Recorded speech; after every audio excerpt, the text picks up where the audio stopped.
4.4 में क्या है कि intelligence definition, meaning and significance of IQ, Gardner theory and multiple intelligence.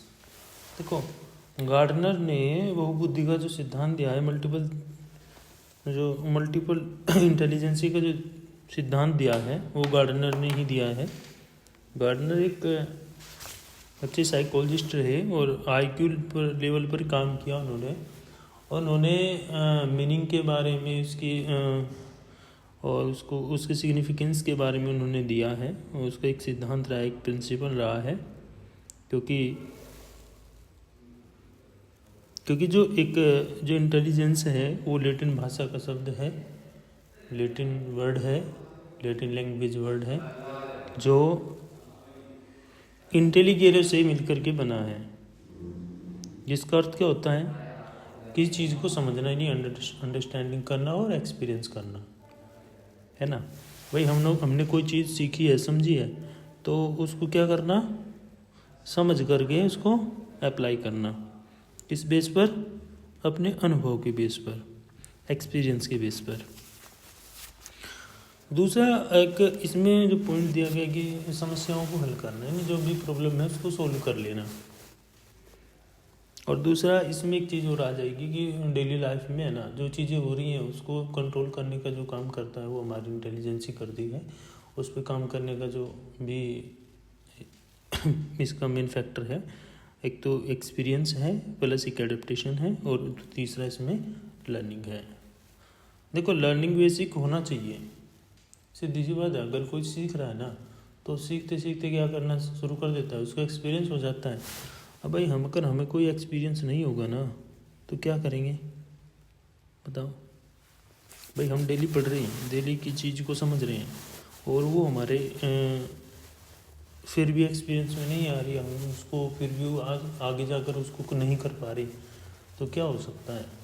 एक तो एनवायरमेंटली हो सकता है, और दूसरा लर्निंग जो बेसिक है वो क्लियर नहीं है, मेन फैक्टर क्लियर नहीं है। लेकिन अगर इसमें स्टेप्स देखें कि जो इंटेलिजेंसी है वो हमारी डिफरेंट टाइप्स में है। चलो अच्छी बात है, आज थोड़ा सा स्ट्रेंथ बढ़ी है, होना चाहिए, ऐसा रहेगा तो बहुत अच्छी बात है। दूसरा यहाँ पे जो फैक्टर आता है कि एक तो किसी चीज़ पर है ना, अगर हम काम कर रहे हैं तो, या किसी चीज़ को पढ़ रहे हैं तो उसके बारे में ना पढ़ करके उस चीज़ को है ना सीखने से संबंधित जो चीज़ें हमारी उस पर काम करना है, हम डिस्कशन कर सकते हैं उस पर। और दूसरा उसके बारे में ना कुछ कॉन्सेप्ट भी तैयार अपना कर सकते हैं।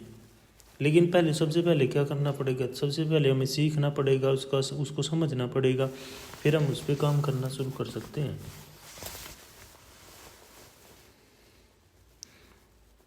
अगर यहाँ पे इसमें है ना 3 से 4 जो हैं साइकोलॉजिस्ट भी आए, जिसमें आपका थ्रस्टन आ जाते हैं, अल्फ्रेड बिनेट आ जाते हैं, रॉबर्ट स्टेनबर्ग आ जाते हैं, सिरिल बर्ट आ जाते हैं। तो ये जो हमारे साइकोलॉजिस्ट हैं, इन्होंने है ना अपनी चीज़ों को इन्होंने डिफाइन किया इसको, इंटेलिजेंसी का जो मीनिंग इन्होंने निकाला वो क्या निकाला, एक तो नॉलेज निकाला है, और दूसरा इन्होंने कहा कि जो भी परिस्थिति है ना, जैसे भी सिचुएशन है उसी के अकॉर्डिंग क्या करना है, एडजस्टमेंट करना है। अगर दुख है तो दुख के साथ दुख, और सुख है तो सुख के साथ सुख, है ना। और दूसरा, जैसी भी सिचुएशन आ रही है, अगर भाई कोई दिक्कत आ रही है, समस्या आ रही है, तो उसको सोल्यूशन करना। सोल्यूशन ये ऐसे नहीं कि जल्दबाजी में सोल्यूशन करना, उसको समझना पहले बैठ के, तब जाके उसका सोल्यूशन करना, है ना। तो अल्बर्ट बिनेट तो इसी चीज़ पे कह रहे हैं कि एक तो एडजस्टमेंट कह रहा है कि, और दूसरा सिचुएशन के अकॉर्डिंग नॉलेज होना। थ्रस्टन क्या कह रहे हैं कि थ्रस्टन कह रहे हैं कि मेंटलिटी। देखो, आप है ना मेंटल हेल्थ के बारे में है ना, कितने यहाँ पे ना जितने भी कैंडिडेट है ना, कितने जानते हैं मेंटल हेल्थ के बारे में। एक बेसिकली फंडामेंटल कह रहा हूँ कि मेंटल हेल्थ के बारे में कितने लोग जानते हैं। एक तो है कि भाई मेरा अगर दिमाग ठीक है या मेरा मानसिक स्वास्थ्य ठीक है तो मैं प्रॉपरली काम कर लूँगा। एक है कि दिमाग तो ठीक है बिल्कुल, प्रॉपर वर्क कर रहा है लेकिन कुछ चीज़ों पे नहीं कर रहा है, तो वहाँ पे कंडीशन क्या हो सकती है? तो कंडीशन सबकी अलग अलग होती है, डिफरेंट कंडीशंस होती हैं। वह डिफरेंट कंडीशंस होंगी तभी तो हम दिक्कत करते हैं कि क्योंकि कोई चीज़ हमसे नहीं आती और ये हमने कुछ चीज़ सीख ली और 2 साल बाद 3 साल बाद फिर हम उसको अप्लाई कर रहे हैं कि लेकिन वो फिर भी हमारी जो है ना कन्फर्म नहीं हो पा रही, तो हम क्या करते हैं, हेल्प लेते हैं। हेल्प क्यों लेते हैं? क्योंकि उस चीज़ को 2 बार से रिपीट किया जाए। हाँ, 2 बार से अगर कोई बताएगा ना तो फिर वो हमारे सामने, अच्छा किसका नाम, अच्छा एक बच्चे को है, ठीक है। तो थ्रस्टन तो इस चीज़ को लेके कि जो भी मेंटल एबिलिटी होती है हमारी, उस mental ability plus mental health plus mental awareness और प्लस सेंट्रलाइज ऑब्जर्वेशन, है ना। ऑब्जर्वेशन भी ज़रूरी है। देखो ऑब्जर्वेशन क्यों ज़रूरी है, क्यों होता है ऑब्जर्वेशन? कहते हैं ना एजुकेशन को क्या कर दो, ऑब्जर्वेशन बेस्ड कर दो, बैग का वजन कम हो जाएगा ना, या नहीं होगा? कितने लोग मानते हैं कि बैग का वजन जो है ना कम हो जाएगा ऑब्जर्वेशन बेस्ड करते ही? एंटरटेनिंग मेथड यूज करो, बच्चों को ना प्ले मेथड से प्ले मेथड, डेमोस्ट्रेटिक मेथड और होलिस्टिक मेथड, इसको यूज़ कीजिए तो कितना अच्छा लगेगा बच्चे को। और ज़्यादा से ज़्यादा डेमोस्ट्रेटिक खेल प्रदर्शन विधि होगी तो कितना बेहतर लगेगा वहाँ पे बच्चे को, है ना। एक बच्चे को है ना कि आप मतलब एक इंसान के रूप में अगर बनाना है, एक छोटे बच्चे को एक ऐसा उसका मेंटल एबिलिटी को चेंज करना है ना, सारी चीज़ें चेंज करनी पड़ेंगी, लेकिन उसके लिए एनवायरनमेंट होना ज़रूरी है। ऐसा नहीं कि एनवायरनमेंट है ना तो गांव में है या फिर या शहर में कहीं पे भी हो, लेकिन उसका एनवायरनमेंट होना जो एनवायरनमेंट है उसका सही होना चाहिए। नेगेटिव एनवायरनमेंट नहीं हो, नेगेटिव में तो झुलस जाएगा बिल्कुल, उसको कुछ मिलेगा ही नहीं, है ना। और थ्रस्टन और सिरिल बर्ट कहते हैं कि जो हमारी मेंटल एबिलिटी होती हैं, जो इंटेलिजेंसी हमारी होती है, बुद्धि जो हमारी होती है, वो जन्मजात मानसिक क्षमता है, ना। हमें ना जो हमारे दादा परदादा है ना, जो दादा दादी नाना नानी काका काकी, उनके द्वारा जो हमें चीज़ें मिली, हमें जो हमें एबिलिटी मिली है वो उनके द्वारा ही मिली है। सिरिल बर्ट कहते हैं इस चीज़ को, मैं नहीं कह रहा हूँ। और न्यू यानी प्रीवियस टू न्यू, है ना, प्रीवियस टू न्यू कॉन्सेप्ट को क्लियर करने के लिए ज़रूरी है, ये कह रहे हैं। और दूसरा एडजस्टमेंट पावर।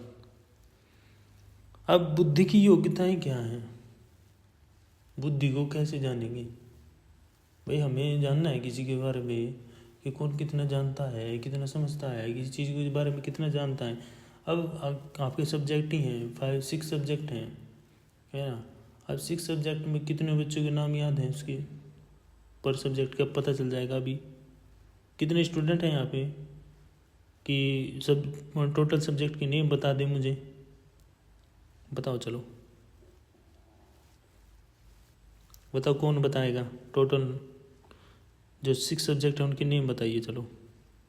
फर्स्ट सब्जेक्ट कौन सा है, सेकंड कौन सा है, थर्ड कौन सा है, फोर्थ कौन सा है, फिफ्थ कौन सा है, सिक्स कौन सा है, बताइए जल्दी से, कौन बताएगा पहले? जी बताइए कौन से हैं? Introduction to Disability, Language and Communication, Child Development and Learning, the Fundamental of Speech and Speech Teaching, Curricular Strategies and Adaptation for Children with Hearing Impairment, Education of Children. जी, और नेक्स्ट कौन बताएगा? नेक्स्ट बताओ कौन बताएगा? 6 subject नहीं, बता दो, पूछ लेता है एग्जामिनर, पूछ लेते हैं।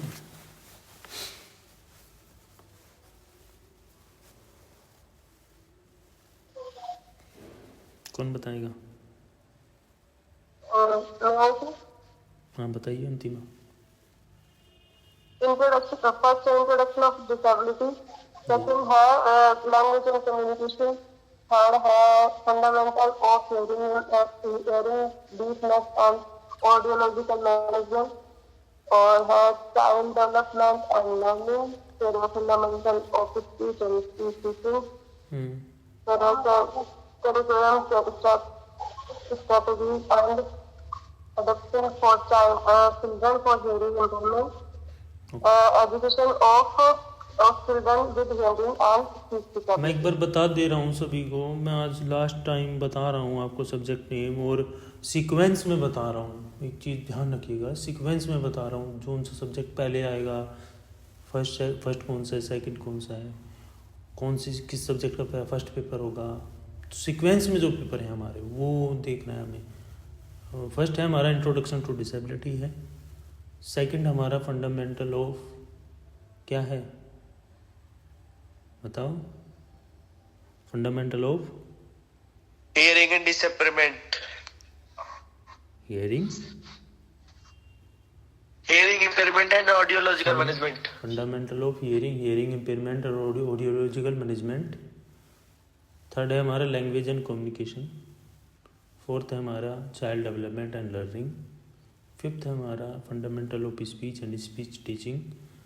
और सिक्स हमारा फंडामेंट क्या है, curriculum strategy and adaptation for special with children needs, है ना।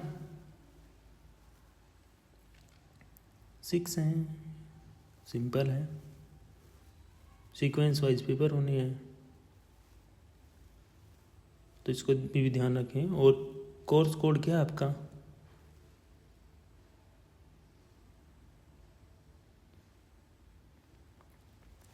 बताइए कोर्स कोड क्या है, कौन बताएगा, लिखिए। कोर्स कोड है हमारा 0547। ये कोर्स कोड है, ना कि सब्जेक्ट कोड है, ठीक है। कोर्स कोड क्या है 0547 लिख लेंगे। सब्जेक्ट कोड भी लिखिए, चलो आज अभी आज को, हाँ नेक्स्ट आगे तब बढ़ेंगे, पहले ये चीज़ें कंफर्म करें। बारे में बात कर लेते हैं। बुद्धि की योग्यताएं क्या है, एक तो सीखने की योग्यता हो गई हमारी, है ना, हम कितना कहाँ तक सीख पा रही हैं, लर्निंग हमारा लर्निंग जो पॉइंट्स हैं हमारे वो कितने क्लियर है, हमारे जो हमने सीखा जो हमने पढ़ा वो कितना क्लियर है। डायरेक्ट और इनडायरेक्ट हम कितना सीखते हैं, चिंता करते हैं, सोचते हैं, थिंकिंग बेसिस कैसा है हमारा, सेकंड पॉइंट में आ जाएगा, थिंकिंग बेसिस कर लेते हैं यहाँ पे। और नेक्स्ट है समस्या समाधान, यानी प्रॉब्लम सॉल्विंग, है ना, समस्या का समाधान हम कितनी जल्दी कर पा रही हैं, कितना नहीं कर पाते हैं, वो भी आ जाएगा। अब यहाँ पे एक्सपीरियंस बेसिस है ना, इसमें एक्सपीरियंस का भी जुड़ जाएगा, इसमें हम है ना अनुभव के आधार पर कितना लाभ उठा पा रही हैं। भाई किसी को किसी काम करने की आदत है ना, उसको एक्सपीरियंस हो जाता है, तो वो एक्सपीरियंस से क्या है, वो अपना चीज़ों को आसान कर देता है फिर।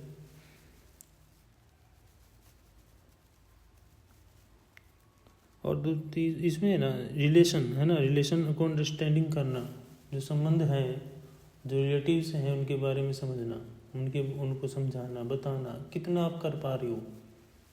भाई हमें सामने वाला कोई बैठा है तो उसको हम कितना समझा पा रहे हैं। आपको कोई चीज़, वो आपसे कुछ चीज़ पूछ रहा है, जैसे आपसे कोई किसी ने रास्ता पूछा, अब रास्ता आप कैसे कैसे बताओगे, उस गली में मुड़ो, उस गली में मुड़ो, उस गली में मुड़िए, उस गली में मुड़िए, फिर पहुंच जाइए अपने लक्ष्य पर। एक दूसरे अलग अलग मेथड से सबका बताने का जो तरीका है ना वो अलग है, सबका जो बताने का तरीका है वो बहुत ही अलग है। तो यहाँ पे क्या है कि उसको भी समझना है, उसके बारे में बात करनी है। और लास्ट जो दिया इन्होंने, एक एनवायरनमेंट प्लस एडजस्टमेंट, है ना, सामंजस्य भी करना है। ऐसे कि नहीं सब जगह आप अगर आप जा रहे हो ना तो वहाँ पे लड़ाई झगड़ा ही करोगे, या मतलब चीज़ों को नहीं मानोगे, सब जगह नहीं कर सकते, किसी जगह ना किसी जगह आपको एडजस्टमेंट करना पड़ेगा। वो आपके ये यहाँ पे जो इंटेलिजेंस क्वोटिएंट है वो यहाँ पे ये तो चीज़ें बता रहा है कि जो आईक्यू लेवल है वो हमारा किस बेसिस का है, एवोल्यूशन जो प्रोसेस है वो हमारी कैसी है। क्योंकि यहाँ पे क्या करना है, यहाँ पे एक प्रकार से पैमाना तैयार करना है, माप करना है, ऑब्जर्वेशन करना है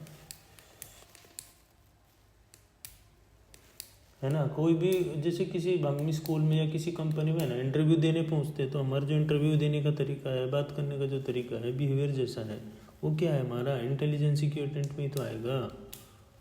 हमारी जो एज है, एज के हिसाब से हम कितना सोच रहे हैं, कितना बता पा रहे हैं, वो हमारी इसमें आ जाएगा। अभी छोटा सा बच्चा है, वो 10 साल का बच्चा है, वो बता रहा है वो जो 27-28 साल के बच्चे की बात, जो 27-28 साल वाले को बतानी चाहिए, वो बता रहा है वो 10 साल का।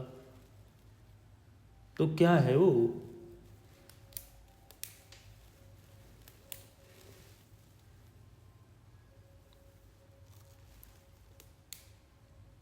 क्योंकि हम गए ना रिपीट किसी चीज़ को कर रहे हैं तो 2 बार 2 बार 3 बार 4 बार जितना भी हम बहुत बार क्या होता है, कुछ तो बच्चे होते हैं जैसे क्लास में ना सब तरह के बच्चे मिलेंगे आपको। अगर आपको किसी स्कूल में या किसी क्लास में भेज दिया जाए और क्लास में बच्चे हों कितने 20 समथिंग, कंट्रोल कैसे करोगे?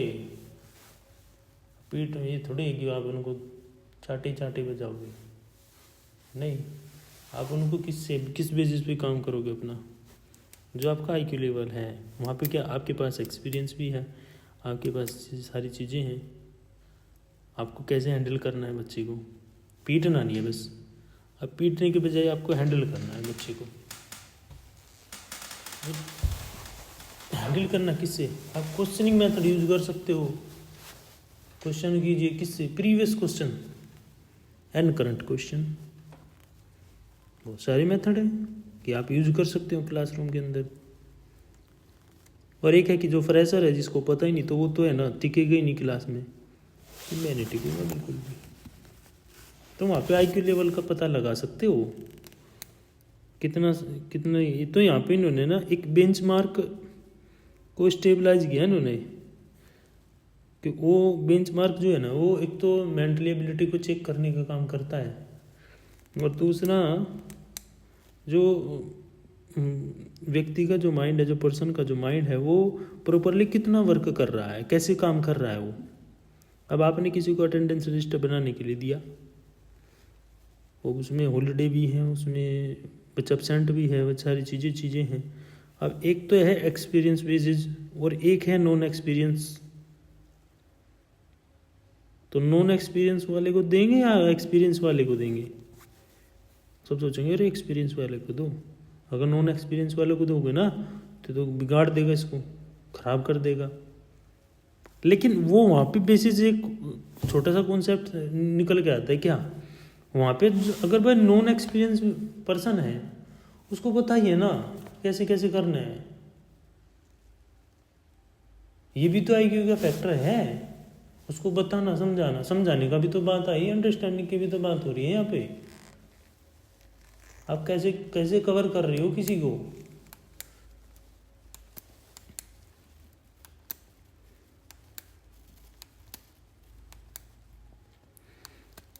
अगर किसी का 130 अबाउ जो है ना आईक्यू लेवल आ जाता है तो वहाँ पे गॉड गिफ्टेड कहना शुरू कर देंगे, क्योंकि वो कैचिंग पावर जो हमारी जो माइंड की जो कैचिंग पावर है वो कितनी कैसी है। हम किसी चीज़ को एक बार में ही कवर कर ले रहे हैं, और हम एक चीज़ को उसी चीज़ को है ना 2 बार भी नहीं कवर कर पा रहे हैं, 3 बार भी कवर नहीं कर पा रहे हैं। क्यों? तो तरीका है सबका, जो समझने का जो तरीका है वो सबका अलग अलग है। कहते हैं ना ये प्रखर बुद्धि है, ये इसमें तो है ना गॉड गिफ्टेड है, ये तो मल्टी टैलेंटेड बोलते हैं ना, ये सारे काम कर लेते हैं आराम से, बुद्धिमान है हमारा बच्चा।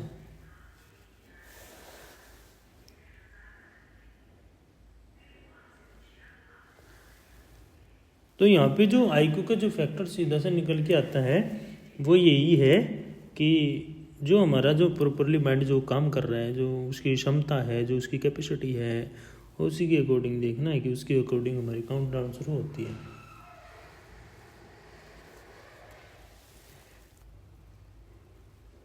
अब जो इसका जो कॉन्सेप्ट दिया, आईक्यू का जो कॉन्सेप्ट जिसने दिया, अवधारणा जिसने दी है, उनका नाम क्या है? उनका नाम है, जो साइकोलॉजिस्ट हैं जर्मन के हैं, विलियम स्टर्न। लिख लेंगे, इस चीज़ को पूछ लेते हैं कोई भी। आईक्यू की जो अवधारणा दी किसने दी? वो दी है विलियम स्टर्न ने 1871 से 1938 तक, 1871 से 1938 तक।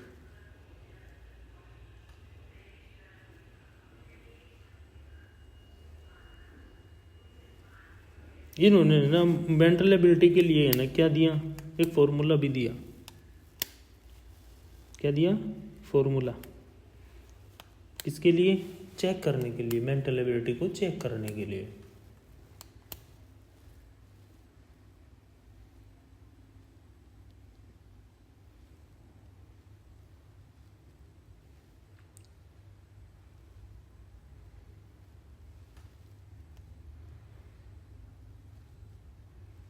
अब यहाँ पे CA/MA into 100, IQ equal CA/MA into 100, ये फॉर्मूला दिया है।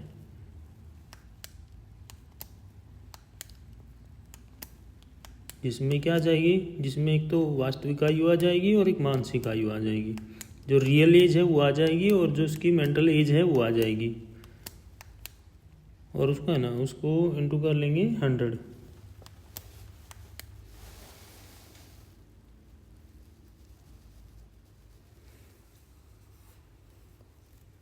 इन्होंने तो फॉर्मूला दिया, लेकिन जो बीनेट हैं और बीने हैं, इन्होंने एक मॉडल भी दिया है और असेसमेंट रिलेटेड मॉडल भी दिया है। किसने? बीनेट ने और बीने ने। फ्रांस के एक व्यक्ति हैं अल्फ्रेड बीनेट, ठीक है ना। वो एक ऐसे व्यक्ति रहे हैं, एक ऐसे पर्सन रहे हैं जिन्होंने क्या, एक पर्सन पर भी इसका टेस्ट कर लिया है। आईक्यू उन्होंने चेक किया है फर्स्ट टाइम। उनका नाम जाना जाता है। और दूसरा, उन्होंने ये कहा कि एक व्यक्ति के साथ है ना दूसरे व्यक्ति की वो कॉम्प्रोमाइज है ना, तुलना भी कर रहे हैं कि इसमें और इसमें डिफरेंस क्या है। उन्होंने चेक किया ना भाई, हम कॉन्सेप्ट है हमारा, कैसे कैसे हम काम करेंगे, हमारा काम करने का तरीका क्या है। तो दोनों व्यक्तियों का देखा ना, तो सबका उसका अलग है, उसका अलग है। अब किसी का 100 पहुंच गया, तो किसी का 110 पहुंच गया, किसी का 80 पहुंच गया, किसी का 87 पहुंच गया। तो आईक्यू लेवल जो है सबका अलग अलग आया, दोनों का।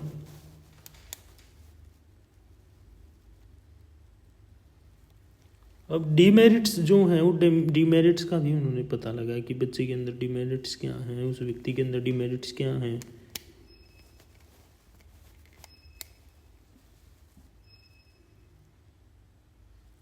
और इधर फिर जैसे अल्फ्रेड बीने ने इसको कवर कर लिया, लेकिन साथ ही साथ स्टैनफोर्ड विश्वविद्यालय में, स्टैनफोर्ड यूनिवर्सिटी में भी एक प्रोफेसर हैं लुइस मेडिसन टर्मन। अब बिनेट ने तो इसको वर्क प्रोसेस में लाया, उन्होंने तो चेक ही किया, लेकिन इन्होंने क्या किया, इन्होंने उसको ही दोहराया, उन्होंने उसको ही क्या किया, उसमें थोड़ा सा है ना करेक्शन कर लिया कि हाँ थोड़ा सा और क्या करना चाहिए। मतलब हमने जो है ना, जैसे 2 बच्चे ले लिए हमने, 2 बच्चे को आईक्यू लेवल चेक करना है। और चेक करेंगे क्या, उसकी जो रियल एज है वो देख लेंगे, प्लस उस रियल एज के हिसाब से बच्चा कितना बता पा रहा है वो भी तो चेक करना है। अब 5th क्लास का बच्चा है, 6th क्लास का बच्चा है, और 2 बच्चे आपने पकड़ लिए, आज है ना इनका टेस्ट करेंगे। टेस्ट क्या करेंगे, दोनों का है ना प्रीवियस नॉलेज भी पता चल लगेगी, क्या बच्चे ने ये चीज़ क्यों नहीं पढ़ी, और वो बता रहा है, वो कितनी बता रहा है, ये बता रहा है तो कितनी बता रहा है। तो उसी के अकॉर्डिंग है ना उसका पूरा आईक्यू लेवल निकाल लेंगे। ये इसे तक बता पा रहा है कि नहीं बता पा रहा है, कितना इसको रेशो आ रहा है, कम आ रहा है कि ज़्यादा आ रहा है। ज़्यादा आ रहा है तो 110 के अबव जा रहा है तो फिर वो गॉड गिफ्टेड की तरफ जाएगा। तो रेशो सबका अलग अलग है।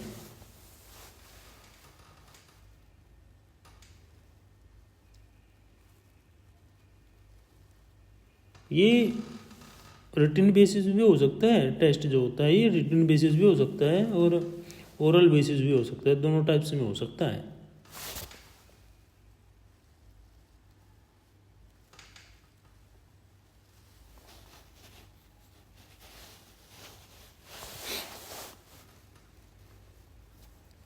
अगर आईक्यू लेवल की अगर हम बात करें, इसकी ब्रीफ हिस्ट्री के बारे में बात करें, तो अगर हम जो फर्स्ट टाइमली वर्ड दिया गया आईक्यू, वो किसने दिया? वो दिया है विलियम ईस्टर्न ने। आईक्यू वर्ड जो दिया है, जो आईक्यू शब्द दिया गया है, वो विलियम ईस्टर्न ने दिया है।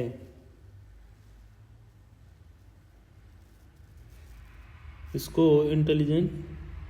इंटेलिजेंस क्योटेंट भी के नाम से जानते हैं और ये एक जर्मन नेम है, ठीक है ना।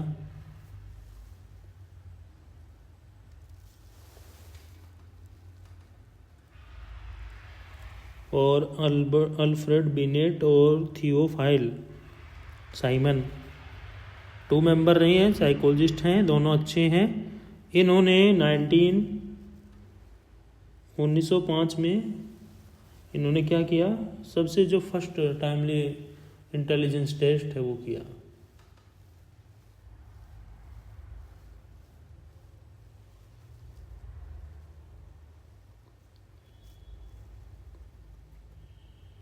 इसका आईक्यू लेवल का जो सिग्निफिकेंस है, जो महत्व है, वो क्या है? एक तो ये पता चल जाएगा कि इसकी मेंटल एबिलिटी क्या है, कितना इसने सीखा है, कितना ये जानता है। एक तो है ना, वो तो दूर दूर बताते रहेंगे कि हमने तो ना ये काम किया, इतना जानते हैं, इतना नहीं जानते, है ना, बहुत दूर दूर की बताते हैं बहुत सारे तो। लेकिन अगर हम एक थोड़े मेथड के अकॉर्डिंग इस पे काम करें कि हर एक का आईक्यू लेवल निकालें, तो उसमें पता चल जाएगा कि कौन कितने पानी में है। तो वहाँ पे एनालिसिस बेसिस वहाँ पे हो सकता है, वहाँ पे कोई भविष्यवाणी नहीं हो सकती।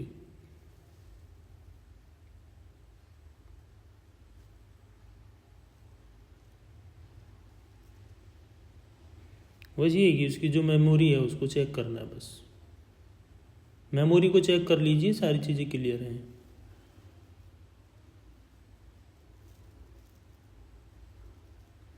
बस ये है कि मतलब एक्स्ट्रा जो केयर है, जो टीचर हैं उनको ये भी थोड़ा सा हेल्प मिल जाएगी कि एक बच्चे अगर क्लास में हमारे 35 स्टूडेंट हैं और 35 स्टूडेंट का हम सबका एक एक करके ना आईक्यू टेस्ट कर रहे हैं, तो वहाँ पे बच्चे की है ना, वो बच्चे निकल आएंगे जिनको एक्स्ट्रा केयर की ज़रूरत है ना, चाहे वो क्लासेस बेसिस पर हो या ना उसको रीडिंग बेसिस हो या फिर लर्निंग बेसिस हो, जो भी है।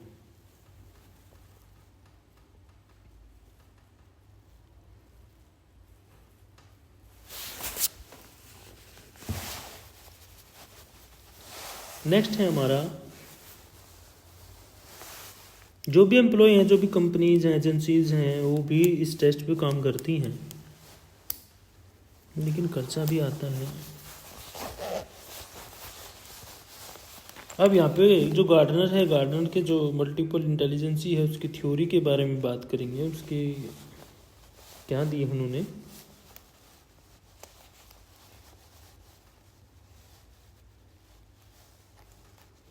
अब ये कह रहा है कि एक तो हो गया विजुअल, एक हियरिंग, और तीसरा जो पॉइंट हो गया स्पिरिटली, है ना, मतलब एक तो देख करके, एक सुन करके, और एक गतिज अधिगम तिरुगति में। बस कोई सबकी सीखने की अपनी अपनी अलग अलग प्रोसेस है ना। कोई धीमा सीखता है, कोई सुनकर भी सीख सकता है, और एक ये है कि वो देख भी रहा है, सुन भी रहा है और तेजी से सीख रहा है।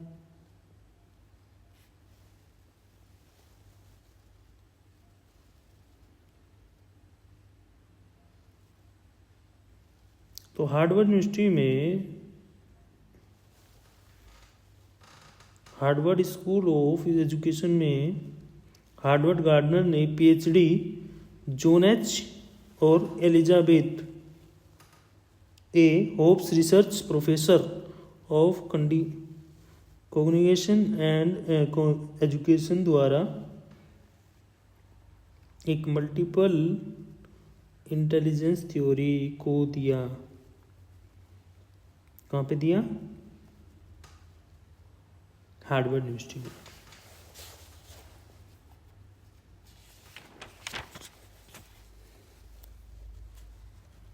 जो प्राइमरी वर्क रहा है, जो फर्स्ट वर्क रहा है गार्डनर का, वो सबसे पहले ह्यूमन बींग्स को लेकर के कवर करके चलने वाले लोग हैं। उन्होंने इंटेलिजेंसी को 9 पार्ट्स में डिवाइड किया है, उसके 9 टाइप्स दिए हैं और एक सूची बनाई है, एक लिस्ट बनाई है, जिसमें सबसे जो फर्स्ट है उसमें फिजिकल इंटेलिजेंसी को जोड़ा गया है।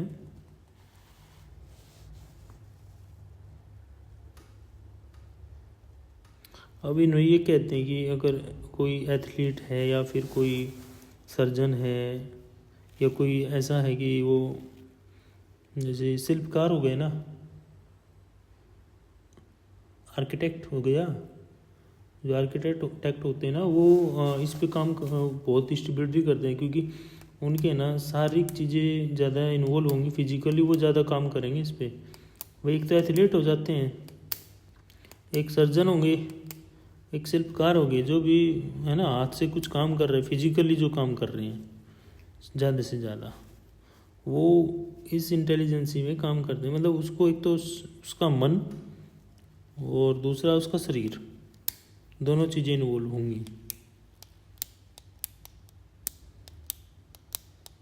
लेकिन ये जो स्किल बेसिस है ना, वो शारीरिक कौशल जो है वो बच्चे उसके व्यक्ति के मन और शरीर को क्या करता है, एक दूसरे से जोड़ने का। मतलब वहाँ पे ध्यान भी रखना है, कंसंट्रेट भी करना है ना, कंसंट्रेट भी करना है और दूसरा वहाँ पे उस वर्क को करना भी है।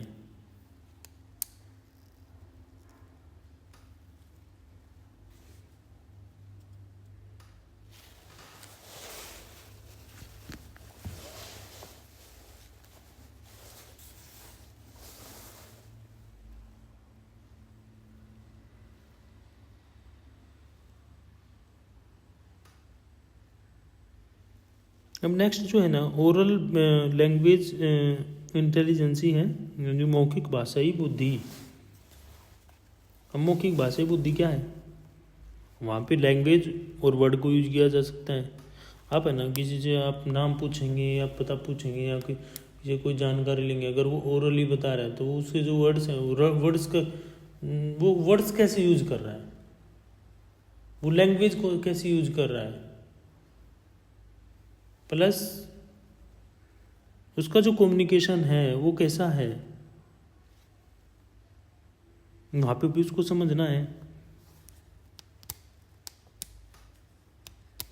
लेकिन इसको सबसे ज़्यादा यूज किया जाता है, क्योंकि बोल करके किसी चीज़ को हम बता रहे हैं, समझ रहे हैं, दूसरे से पता कर रहे हैं, वो इसमें इन्वॉल्व हो जाएंगे। ठीक है।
बाकी करेंगे नेक्स्ट क्लास में।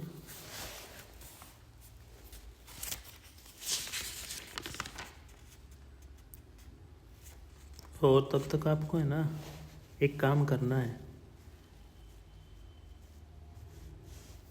एक तो जो IQ की डेफिनेशन है वो और उसके सिग्निफिकेंस है ना एक बार देख लेने हैं, मैं इसमें से आपसे पूछ सकता हूँ।